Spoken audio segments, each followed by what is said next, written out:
Hello and welcome to today's study. I have been able to do one for some time.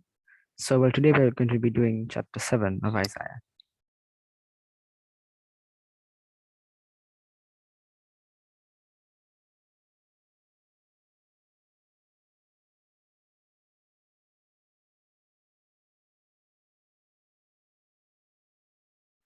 Sorry, just a small mistake here. It's supposed to say 7, 1 to 9. Yeah, so God's message to Ahaz.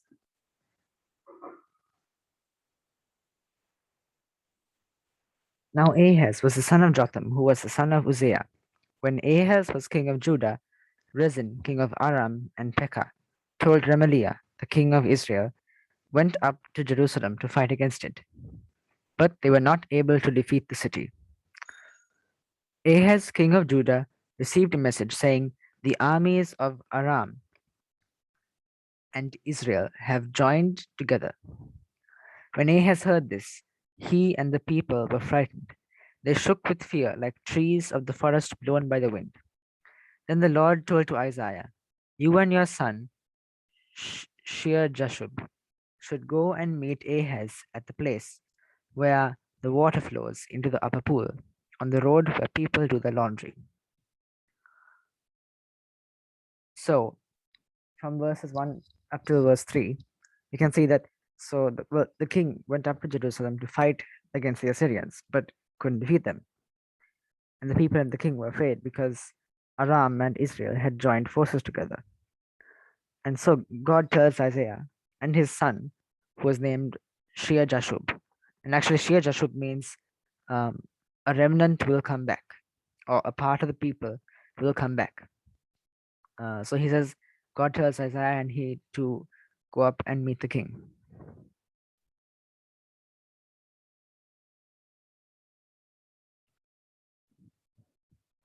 Tell Ahaz, be careful, be calm, and don't worry. Don't let those two men, Rezin and Pekah, son of Remaliah, scare you. Don't be afraid of their anger or Aram's anger, because they are like two barely burning sticks that are ready to go out. They have made plans against you, saying, "Let's fight against Judah and tear it apart. We will divide the land for ourselves and make the son of Tabeel the new king of Judah." But I, the Lord God, say their plan will not succeed. It will not happen, because Aram is led by the city of Damascus, and Damascus is led by its weak king Rezin. Within 65 years, Israel will no longer be a nation. Israel is led by the city of Samaria, and Samaria is led by its weak king, the son of Remaliah. If your faith is not strong, you will not have enough to last. So, this is what God tells Isaiah to tell the king.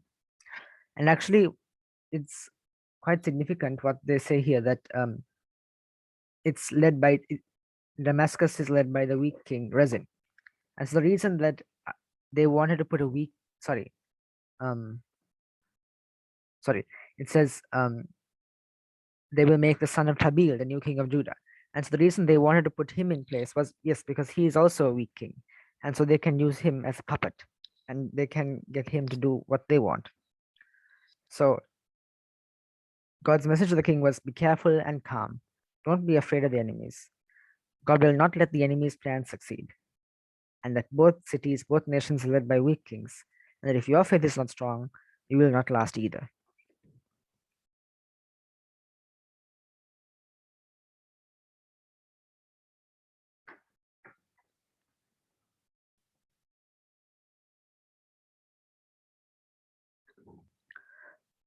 So verses 10 up to 16 says this. Then the Lord spoke to Ahaz again, saying, "Ask for a sign from the Lord your God to prove to yourselves that these things are true. It may be a sign from as deep as the place of the dead or as high as the heavens." But Ahaz said, "I will not ask for a test. I will not ask for a sign or test the Lord." Then then Isaiah said, "Ahaz, descendant of David, listen carefully. Isn't it bad enough that you wear out the patience of people? Do you also have to wear out the patience of my God? The Lord himself will give you a sign. The virgin will be pregnant. She will have a son, and she will name him Emmanuel. He will be eating milk curds and honey when he learns to reject what is evil and choose what is good. You are afraid of the kings of Israel and Aram now, but before the child learns to choose good and reject evil, the lands of Israel and Aram will be empty. So here God tells Ahaz to ask for a sign so that Ahaz can be sure. But then Ahaz doesn't want to ask God for a sign because he fears that he says, I do not want to test the Lord my God. So, but then Isaiah says, don't wear out God's patience. Now you've already worn out the people's patience. Don't try and wear out his. And so then Isaiah says what the sign will be. The sign will be that the virgin will bear a son and name the son Emmanuel, which means God is with us. And so he will eat and drink and grow up. He will learn the difference between good and evil and will choose good. But before the child reaches the age when he can understand the difference between good and evil, Israel and Aram will already be destroyed. And so the here this prophecy about Emmanuel, it is the terminology of the word virgin in Hebrew doesn't necessarily mean a virgin. It could also mean a young woman who is suitable age to marry. Unlike the word used for Mary in the New Testament in the Greek Septuagint, Parthenos, which specifically means well, someone who has not slept with a man. And as commonly known, Emmanuel means God with us, but not just God with us. In full, it actually means God is with us, which could possibly act to reassure the king that God is on his side. And so, all this taken into account, in addition to the other points of the prophecy, is why many suggest that this passage is talking about Isaiah's son.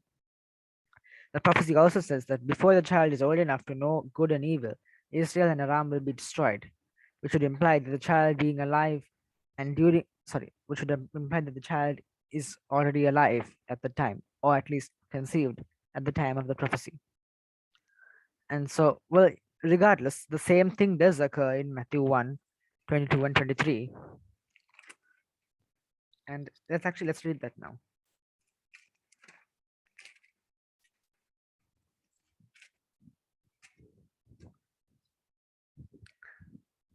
Matthew chapter 1, verse 22 and 23. And all this happened to bring about what the Lord had said through the prophet. The virgin will be pregnant, she will have a son, and they will name him Emmanuel, which means God is with us. And so this prophecy, it does speak about Jesus indirectly, but directly it may not be speaking about him. Nevertheless, regardless, it still does speak about him. And well, Christ was really God with us because well, he was God. He was fully God and fully man.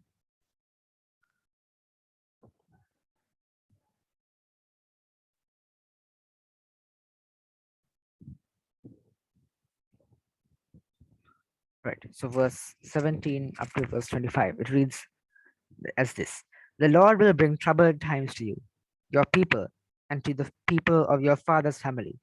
They will be worse than anything that has happened since Israel separated from Judah.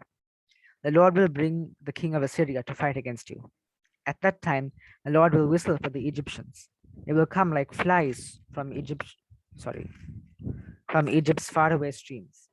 He will call for the Syrians, and they will come like bees. These enemies will camp in the deep ravines and in the cliffs, by the thorn bushes and watering holes. The Lord will hire Assyria and use it like a razor to punish Judah. It will be as if the Lord is shaving the hair from Judah's head and legs and removing Judah's beard. At that time, a person will be able to keep only one young cow and two sheep alive. There will be only enough milk for that person to eat milk curds. All who remain in the land will go back to eating just milk curds and honey. In this land, there are now vineyards that have 1,000 grapevines, which are worth about 1,000 pieces of silver. But these fields will become full of weeds and thorns. The land will become wild and useful only as a hunting ground. People once worked and grew food on these hills, but at the time, people will not go there because the land will be filled with weeds and thorns.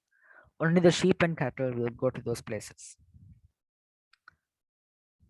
So here Isaiah goes on to warn Ahaz about the Assyrians coming to destroy and exile the nation.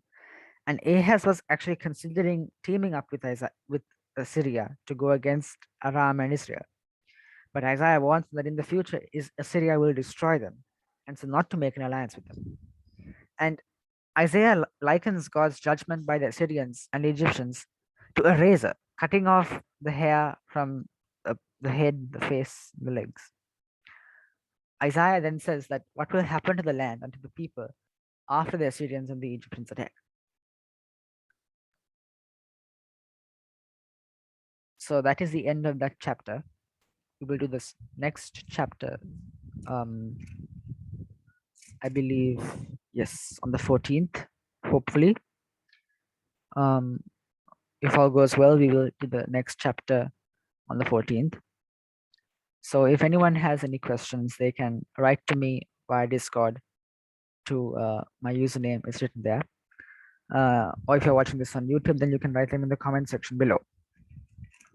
So please feel free to put any questions you have. I will try and answer them the best way I can. So I will see you next time. We'll be looking at Isaiah chapter 8, which will be about Damascus and Syria will fall, then the Assyrian conquest, and sanctify the Lord of hosts and seek the law and the testimony. So hopefully it will be on the 14th of September this year. Time zones are 9:30 p.m. for Indian Standard Time and Sri Lankan time, 4 p.m. for British time, and 11 a.m. for Eastern Standard Time. Or since I'll be uploading the recording to YouTube, you can watch the recording anytime that you are free.